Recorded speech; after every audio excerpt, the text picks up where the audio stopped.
am in the Brad Cave. I've got 2 manuals, and that really means one thing for me and Cole is that we have to fix the Corvette. Not sure exactly what the problem is at this time. And I don't really think it's even going to be that complex to fix. I don't know what I don't know, but what is known at this time is that it is not sounding right, somewhere between the transmission and the differential. First, I was afraid that the engine was frozen. It isn't. I'll show you that and how we can test that. And then I'm just afraid maybe there's not enough fluid, which is kind of an easy fix for now until I can get it back to the lift. But I don't want to drive it. Otherwise, I would have it up at the Hilltop barn using that outdoor lift to drop all this stuff. But why not try to figure out in my own garage? Why not try to figure out in this garage and show anybody else out there that has this setup how hard or easy it is to get that type of hardware out of the car, fix it, and then put it back in. So good opportunity nonetheless. Stick around. I'm going to now show you a few parts of the car, like the engine and underneath it. We're not going to get to taking anything apart in this upload, but we're at least going to get kind of the specification and information set what we have to do. So anyway, my mind's full of stuff I need to get to, and so let's get to it. There you go. Okay, here we are underneath the car. We can see where the transmission meets up to the clutch and the clutch meets up to the engine. There's lots of fluid coming out of there. That's got to be for the seals. As we go further back, we have more fluid here. The drive shafts look to be dry though. And then we work our way all the way back to the differential area, which there's fluid coming out back there as well. So I want to take all this out. The question is, can you do it with it being jacked up as high as it's jacked up now? You can see over there. There we go. We're going to figure this out. Let's see here.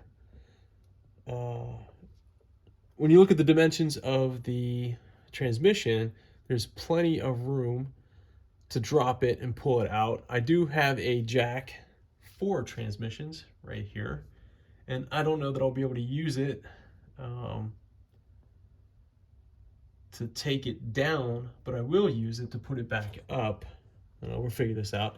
It's going to be learn as you go for us here, but that's fine. That's how we want it, and I think it'll be a great opportunity for anybody out in YouTube watching to understand what it is we have to go through, or you might have to go through the same thing. Anyway, so we're going to start here. We're going to take this stuff out, and we have the repair manual to tell us exactly how to do it.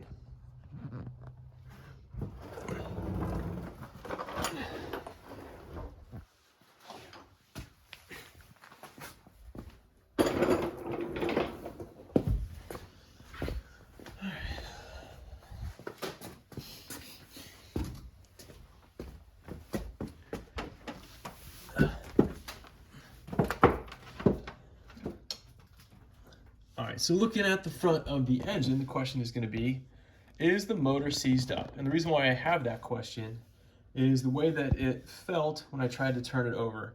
I felt as if it was going to freeze up, which I don't know what I was experiencing. I don't really know if I knew what I was experiencing, but I just got a little bit afraid. But to show you using this, basically what I've done is, all right, so the harmonic balancer has 3 bolts that help to assemble the pulley to the harmonic balancer. The harmonic balancer is press fit, as well as I've got in an earlier upload how I added the harmonic balancer crank bolt. So that's in place. With that 1 bolt, don't really need the other 3. But with the other 3, I can replace with these longer bolts, and I can turn over the motor. What's important about this test is that if I could do this without a lot of strength, the motor is not seized up, which is good news. All right, so we can see that it became blurry in and out. So it's somewhere between the clutch and the transmission that this noise starts to happen. When I turned over the car recently, when I tried to turn it on and just warm it up, I felt like there was some sort of resistance to it, so I stopped it right away to make sure that the motor wasn't frozen, or there was, you know, something not wrong with the valve train, such as the, you know, anything in this area. And what I'd be worried about here is, is there something wrong with a rocker? Is there something wrong with a rod? Is there something wrong with the spring? And they all seem to be good. Is there enough oil in here? Which there is. So all those answers are good. And if this side is moving free, then you can expect that the other side as well, because the crankshaft works in harmony for both sides. I do seem to have some antifreeze puddling here, which means that it's coming out of either the sensor or the hose. Not sure. We'll have to figure that one out. I'm surprised. Gotta say, I'm kind of surprised to see that right now. Let's see if I get a view of that.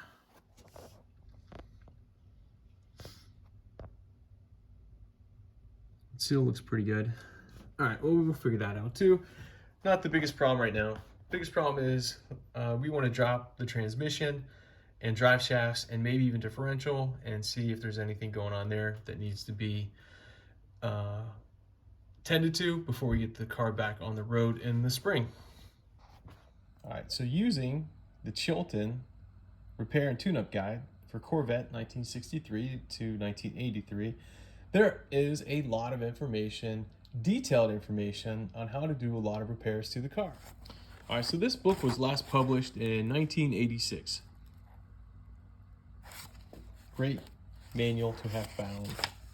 If we go to page 211 in this manual, it starts to talk about clutch and transmission, how to overhaul,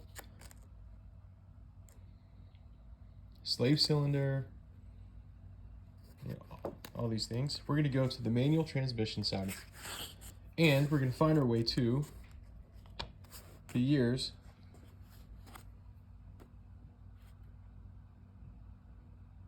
that deal with us. So removal and installation of 1963 and 1965 is what we need.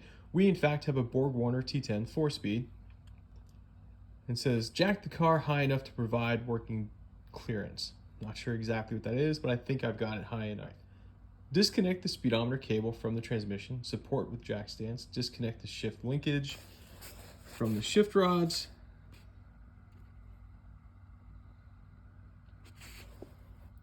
remove the shift lever assembly and linkage, remove the drive shaft as described in the drive shaft section in chapter 7.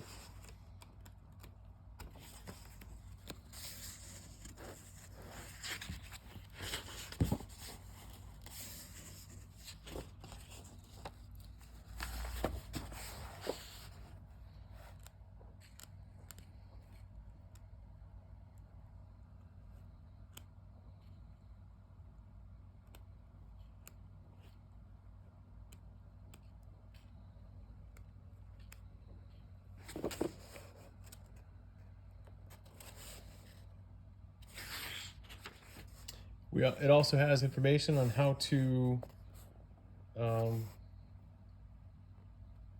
disassemble the clutch,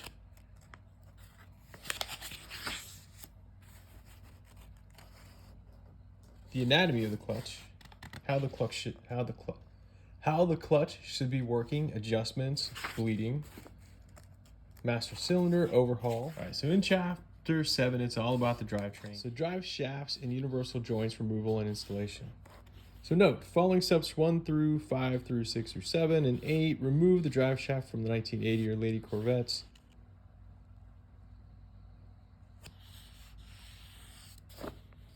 and we just want to find our year. So 63 to 79 has a similar installation for drive shafts or axle drive shaft. This diagram is really similar to the diagram I'd find in the assembly manual. Anyway, rear axle, how to remove. We've got all the steps from 79 and earlier. We have drive shaft axle removal and installation as well. Universal joint details on the bits and how to put them together. That's good news. And then we have identification, which is something I can get to once I get that information out. So I'm really not trying to get axles out. I'm trying to get shafts out. So axle drive shaft, and then drive shaft axle. Okay. Okay. Then we can go back to